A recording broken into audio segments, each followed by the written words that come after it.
مرد اور عورت دونوں برابر، یا کہ مرد وہ معاشی ضروریات کا ذمہ دار؟ یہ دو تصورات، دو کنسیپٹ چل رہے ہیں۔ اسلام نے معاشی ضروریات کو پورے کرنے کی ذمہ داری یہ مرد کے کاندھوں پہ ڈالی ہے،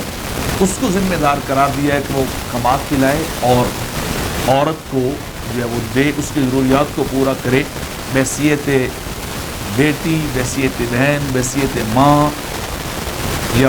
اور جو رشتہ ہے وہ بنتا ہے، وہ سارے ان رشتوں کی کفالت اور ان کے نان و نفقہ اور ان کی ضروریات زندگی کی ذمہ داری مرد کے اوپر ڈالی گئی ہے۔ وہ ذمہ دار ہے، وہ کمائے، اسے گھر کا سربراہ جو ہے وہ چنا گیا ہے۔ اور جب یہ تصور اسلام کا چل رہا ہے اسلامی سوسائٹی کے اندر، تو عورت انتہائی محفوظ ہے، اس کی عزت بھی محفوظ ہے، اور وہ کیا ہے کہ وہ اپنے باعزت زندگی بھی وہ گزار رہی ہے اس طریقے سے کہ اسے کوئی تکلیف نہیں، اس کا دادی کی طرح ہے، وہ ایک جو ہے وہ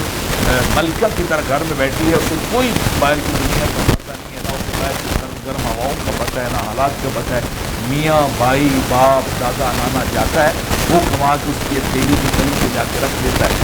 اور وہ اپنی مرضی سے خرچ کرتی ہے، جبکہ اس کے مقابلے میں جو تصور ہے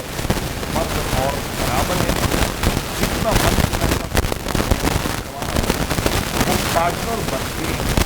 اور وہ دونوں مل کے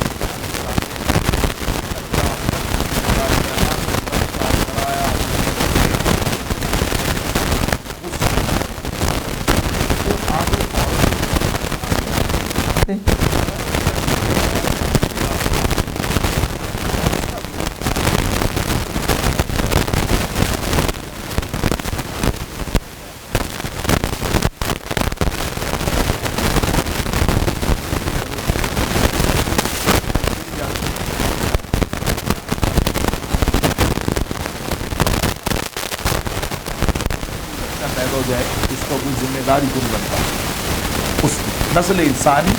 جو جس کی بقا ہے، یہ شادی یہ نکاح، وہ نسل انسانی کا کوئی ذمہ دار کون بنتا، نہ اسے پتہ ہوتا ہے میرا باپ کون ہے، میں کس طرف سے آیا ہوں، کوئی خبر ہی نہیں ہوتی۔ تو یہ دو طرح کے زندگی اور خاندانی تصورات ہیں کہ الرجال قوامون علی النساء والی بات ہے کہ مرد ذمہ دار ہے اور وہ حکمران ہے، یا دونوں برابر ہیں، اور پھر اس کے نتیجے ساروں کے جب سامنے آ جاتے ہیں۔ اب یہ عورت کے اوپر بات بنتی، وہ اس کے اوپر ڈیپینڈڈ یہ بات، وہ چاہے تو عزت والی زندگی لے لے، اور چاہے تو وہ ذلت والی، ہر جو ہے وہ بیڈ کی ہر بسترے کی وہ زینت بنتی پھرے اور جسم فروشی کرتی پھرے، اور پھر ٹیشو کی طرح استعمال کر کے پھینک دی جائے۔ یہ عورت کے اوپر خود منحصر ہے کہ وہ کون سا راستہ پسند کرتی ہے۔